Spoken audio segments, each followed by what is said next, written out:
36 учесници од Русија, Бугарија и Македонија, поделени во две групи, беа дел од меѓународната конференција која се реализираше на Факултетот за образовни науки при Универзитетот Гоце Делчев во Штип.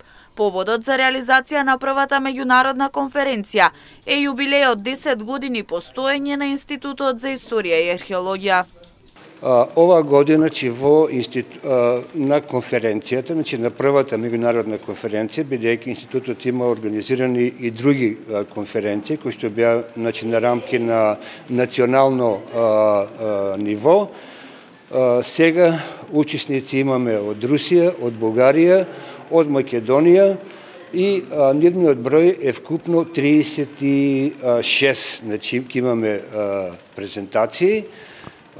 Тие се поделени во две групи, значи односно едната група ќе биде кај што ќе ги организира сесиите за антиката и за среден век, тоа се 3 сесии, а додека во другата група ќе бидат поставени сесиите кои што се за модерниот период, односно за историјата од модерниот период.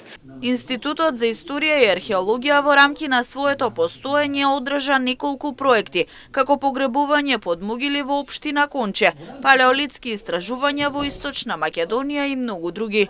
Организирани се неколку... Споменал нели во негова организација дека се одржани неколку проекти.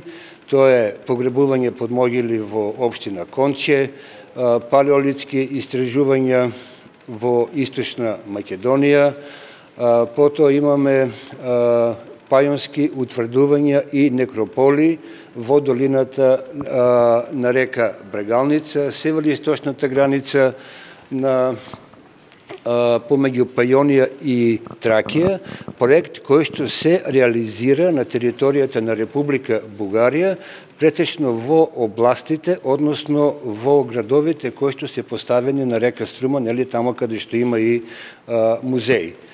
Да кажеме дека од трибините, значи треба да издвоиме 3 трибини кои што беа организирани за идентитетот, и тоа е трибината за антиката, средниот век и за османлискиот период. Меѓународната научна конференција беше под мотото Македонија крстопат на епохи, цивилизации и култури, историја, археологија, уметност. Целата финансиска поддршка за реализација на оваа конференција е на Штипскиот универзитет.